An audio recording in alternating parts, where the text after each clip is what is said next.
banking is big business in Jamaica, right? What I'm going to do right now, I'm going to play a voice note for you from a brother from England. He's located in the UK, right? And he wants his story as well as the story of other people that he knows from the UK that have been banking in Jamaica and have been robbed by the banks. I'm going to talk about how this is my biggest fear and all these other things. One of my biggest fears and all these other things. Welcome to SoFlo TV again, everybody. It's your host with the most. So now, let's remember, Jamaican living overseas. There are 2.7 million Jamaicans living at home in Jamaica, approximately.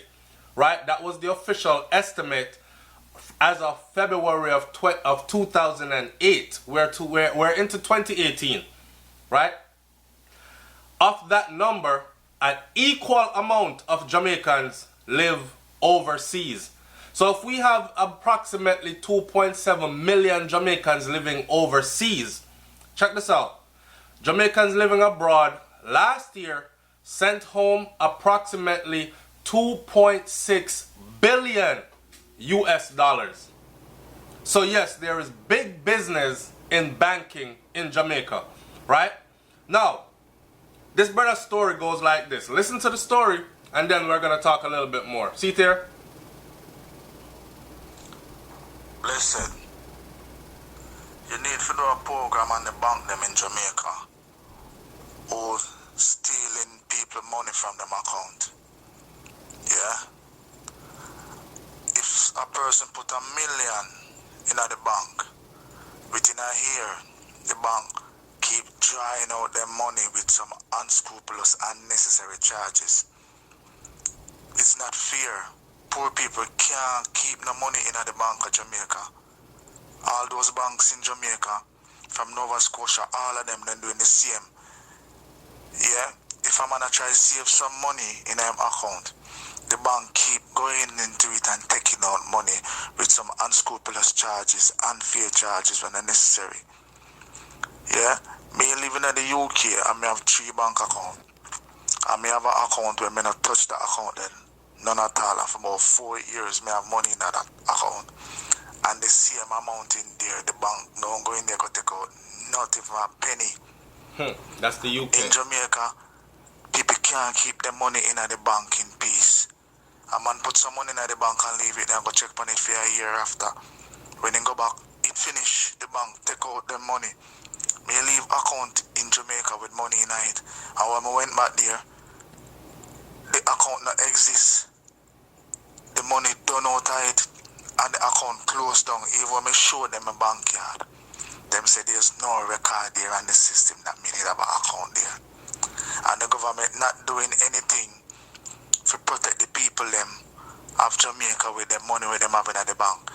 Somebody go down on holiday and put some money in the bank to keep them while them in Jamaica for just a month. And for the month with them in Jamaica, the bank take out 30,000 Jamaican dollar out of them account for the 1 month that them was there. And when they contact them, I show them all different type of charges. Or when we in the UK, we don't get so much charges. We don't get you can have your money in the bank as long as ever. You only get charges from the bank if you have an overdraft with them and you go over your overdraft. That's the only time. But people now have them saving in their account and bank going there and take out their money. The one thing with the UK, the government protect the people. In Jamaica, everybody can do anything to the people and the government now put nothing in place to protect the people because they all one link. You need to do a program on these things to expose these things because some people not speaking up. Alright. Okay, so that was the voice note from that brother there from England, right? And check it out. You know, the last time I went to Jamaica, I said to myself, say, this is my own story now, you know. I said to myself, say, I'm going to go open a bank account. I tell my grandmother. Now, I have a bank account in Jamaica, but that bank account is under my grandmother, right? So I wanted to be independent of that. I don't want no child savings. I'm a grown man, I want to do my own thing. Furthermore, my plan is to go home one day and be home, right? So when I live in Jamaica more time and fly out to other places, as opposed to living in Florida and flying to Jamaica. So, me I set up myself. There's gonna be an account here where I don't ever touch it. I just put money in. And it should be a pretty good surprise to me by the time I'm ready to forward back to Jamaica, right? Alright, first I told my grandmother that I'm going to do it. She said, baby, let me open it for you. Let me put my name on it. I objected. I said, no, that's okay. I want to do this on my own, right? Now, mind you, my grandmother, good upstanding Christian woman, that don't mean nothing because enough Christian people rob people under the guise of Christianity and God like. But this is a woman where I've never heard even use one expletive in her entire life that I've known her and these kinds of things. Upstanding woman. So, I still wanted to do it on my own. Anyways, I forward out to the bank and I'm out there at Nova Scotia. Sit down. Yeah, I'm call up Nova Scotia name. Remember, disclaimer, this is not me saying that any of these banks are guilty. The story you just heard is from a man that says he's been through that with them and knows of other people who has complained to him that they've been through it also. So they decided to contact SoFlo TV and ask me to do a program exposing this. And I would like for my audience members, if you've been through this with any bank in Jamaica where you put money in and when you went for your money, a lot of your money missing or your whole account don't exist anymore, then this is something that we definitely need to talk about. So I want you to come in here on the comment section, leave your comment down there, right? Because the next video after this, we're going to talk about Jamaica becoming or being an unsafe place for returnees. And it's not only with the killing, it's also with official entities like a bank robbing you of all your savings. So, let's talk about the bank part now. So, alright, before I would go to the bank, right? I went to the bank, I sat down. I'm there. The brother asked me at the bank, said, so why you want to open an account here in Jamaica? Why I want to open an account in Jamaica. I thought I was being as Jamaican as possible.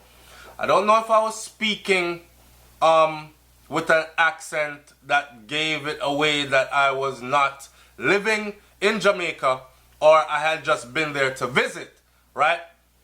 So immediately now I caught that in my mind. I'm like, what kind of question is this? Why I want to open an account here in Jamaica? I fired back right away. First I said, I am Jamaican.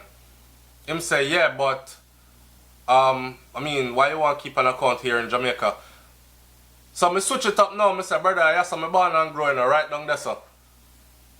And him say, alright, cool. So this is what you have to do. Long story short, they asked for a bunch of things, right? Which I presented. Then he asked for verification of these IDs. So first you gotta get asked for your ID. So I present my ID. Then he asked for verification of these IDs. I said, the IDs verify themselves, right? Him said, no, cause people can make up fake ID and open up bank account. Which, after leaving, I agree with. Somebody could have plagiarized the account, ID, made up a American passport, made up a green card ID and say, yeah, it's an official government document. So I'm there saying to the brother like, I traveled in and out of the country with this ID and it's accepted by customs, it's accepted by US immigration as well as Jamaican immigration. Why is the bank not accepting it? In my mind now I'm thinking, okay, the brother here fight me, you really don't want me to open an account here. But you know how they say everything happens for a reason? I'm that kind of person. I truly believe that. So that was one of my let go, let God moments. Right? I just took it as a blessing in disguise. Then a story like this come up now. And all along, that was one of my fears. But me, I said to myself, say, walk brave.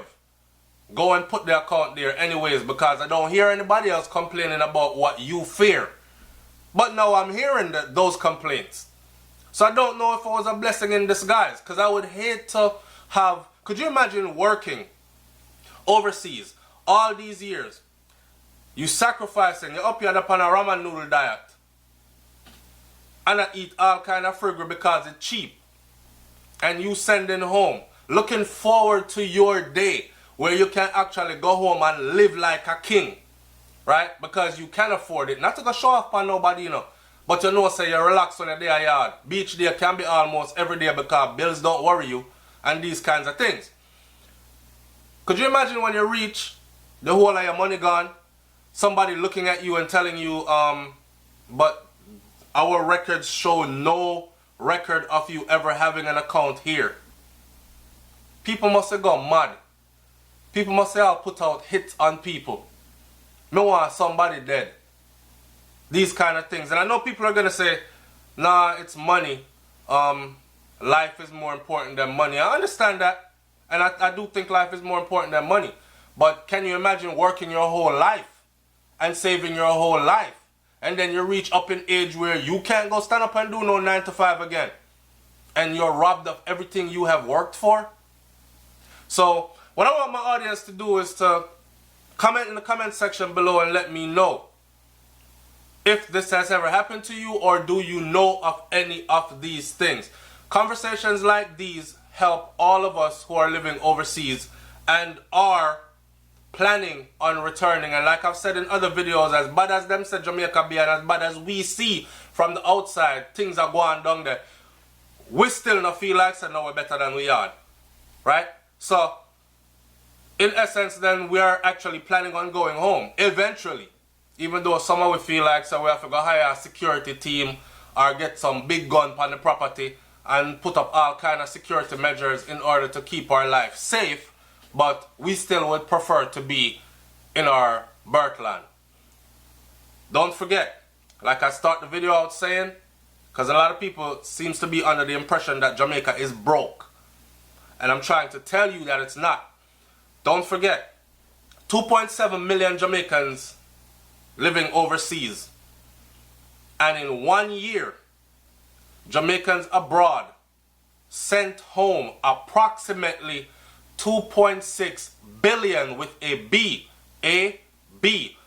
billion US dollars. The equivalent of. And now this is monies combined from Canada, England, US, all other countries, Euros, all other countries that Jamaicans are scattered in around the world. But 2.6 billion, that is an industry in and of itself. So yes, there is money in banking in Jamaica.